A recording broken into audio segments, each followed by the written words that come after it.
winter night.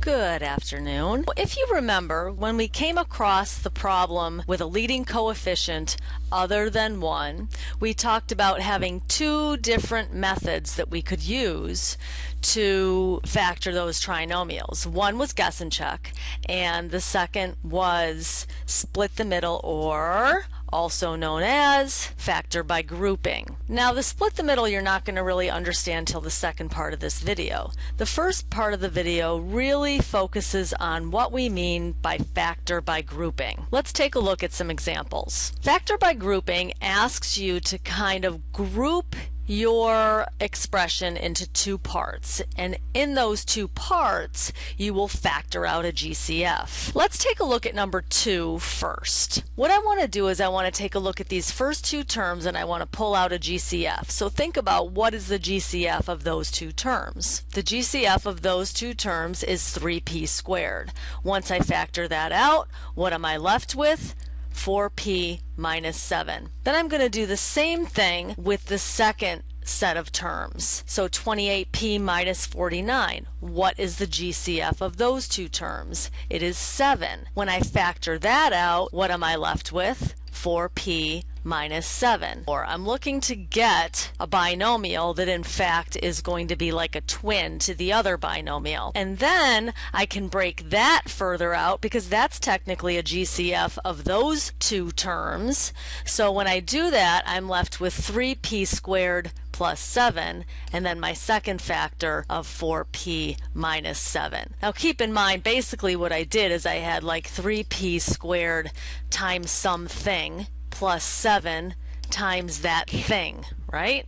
I could have factored out that thing and been left with 3p squared plus 7. I just have it in reverse order because, as you'll see as we go forward, it's kind of like walking forward versus walking backwards. But that's essentially the concept that's going on here. So my final answer is the product of those two binomials. And you can always check it by multiplying through. Now let's take a look at number 3. I'm going to take a look at these groups of terms within that polynomial expression. So in the first two, my GCF is 2x squared. When I factor that out, I'm left with 6x plus 1. Then I factor out of the second two terms a negative 5. Now you want to be careful when you factor out a negative, because in essence both of these terms are negative, so when I factor out the negative, I'm going to be left with 6x plus 1. Make sure you understand why that's a 6x plus 1. And then I go through the same process that I went through in number 2, realizing that I had two similar binomials, so I can factor that binomial out and I would be left with 2x squared minus 5, and then the like binomial of 6x plus 1. Let's take a look at number 4. Factor out a GCF of these two terms, see what you get. Why don't you try this one on your own right here and come back and check it with me, and then we'll do a few more together. I got 2v squared as my GCF of the first two terms in that expression, and then 7, the like binomial. When I'm done, I get 2v squared plus 7 times the quantity 3v minus 8. Now I want to go back and take a look at number 1. The first two terms, my GCF is 8r squared, and when I factor that out, I am left with just r minus 8. Now if you look at the second two terms, there is no GCF. In fact, it's prime, and my GCF is 1, and that's r minus 8. I do need to think about that 1 because that's what's going to give me my binomial of 8r squared plus 1 times the quantity r minus 8. So I think you might have seen why that could be a little troublesome as our first example. I'm going to leave 5 and 6 for you because those are pretty straightforward, and when we pause you can go ahead and do those on your own. I want to take a look at 7 and 8 because they're a little bit different. 7, look at this very closely. Now there are two ways to do this. If you don't realize that there's a GCF, and there is in fact a GCF of 3 in each of those coefficients, you might go ahead and start it. So let's say that happened, and I'm going to take the GCF of my first two terms and my second two terms. Now if you realize there's a GCF, of course, pull it out and make your numbers a little bit smaller and easier to work with. If you don't realize it, here's what would happen. I take out a GCF of 9n squared, leaving me with 7n plus 6. I take out a GCF of negative 15, which again you need to be cautious with that negative, leaves me with 7n plus 6. Then I get 9n squared minus 15 times the quantity 7n plus 6. Always, always, always, when you are factoring, when you get to the part where you want to circle your final answer, ask yourself the question, am I done? And I say, oh, oops, these have a common factor of 3. I need to take that common factor out. So once I take the 3 out, I am left with 3n squared minus 5 times the quantity 7n plus 6. And that's the same thing you would have gotten had you seen the GCF here of 3 and taken it out. Number 8 is also a little bit different, so I want to take a look at that one together. Now if I just went about my merry old business and I decided to look at the first two terms and the second two terms, the only factor of 4xy and 6 is going to be 2, leaving me with 2xy plus 3, and then a negative 1, x plus 24y. Well, these guys don't match up, so my system seems to be broken.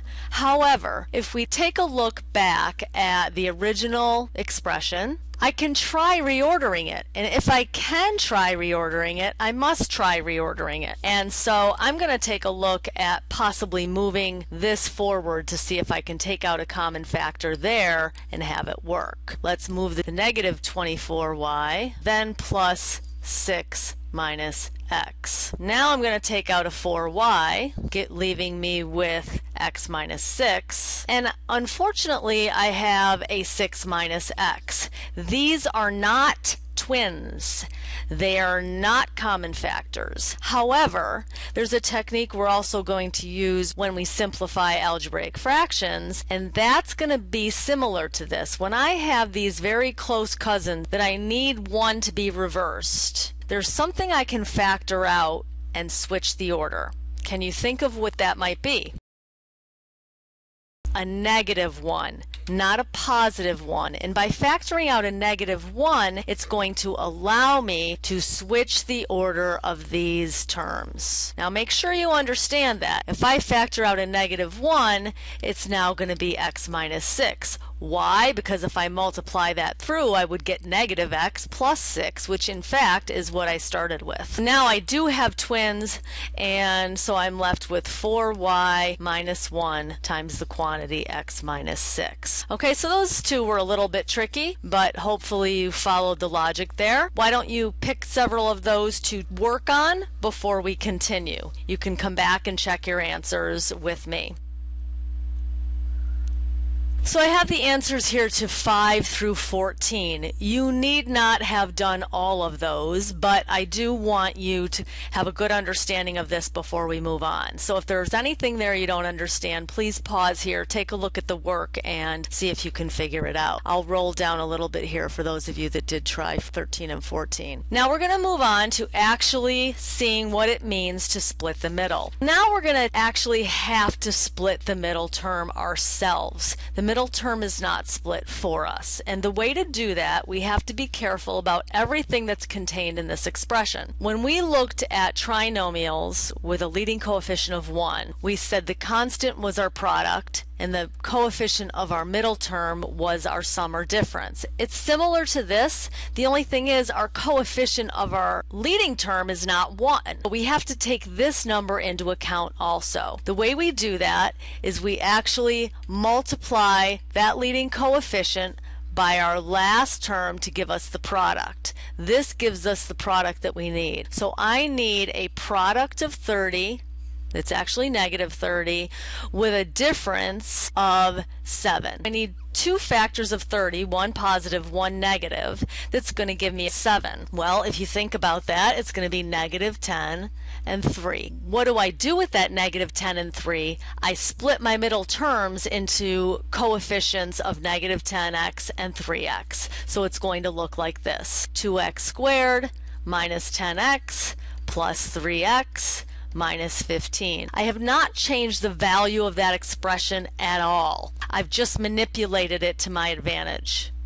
Make sure you understand that. I'm not changing that negative 7x. These two terms together still add up to negative 7x. and now I can factor by grouping. So I'm going to factor out a 2x, leaving me with x minus 5, and I'm going to factor out a 3, leaving me with x minus 5. So 2x plus 3 times the quantity x minus 5 is going to give me, if I multiply that back, and you should get what you started with. Let's take a look at number 3 because 2 is very similar. Now I need to consider my leading coefficient of 12 times my constant of negative 2. So my product has to be negative 24. I need a difference because that negative 2 tells me that one of those binomials is a plus something and one of the binomials is a minus something. Factors of negative 24 that give me a difference of 5 are going to be negative 8 and 3. Technically that's a sum. I'm trying to say I need a difference in the 3 with the 8 being the negative part of that. I'm going to split my middle term into 12x squared minus 8x plus 3x minus 2. I go ahead and factor out a GCF of 4x and I get 3x minus 2, and this is just a 1 times 3x minus 2. And so it's 4x plus 1 times the quantity 3x minus 2. Hopefully this is starting to make a little bit of sense to you. Why don't we take a look at number 5 together? Alright, so now I see, ooh, whoa, what's she talking about? I got 2 variables here. Yikes.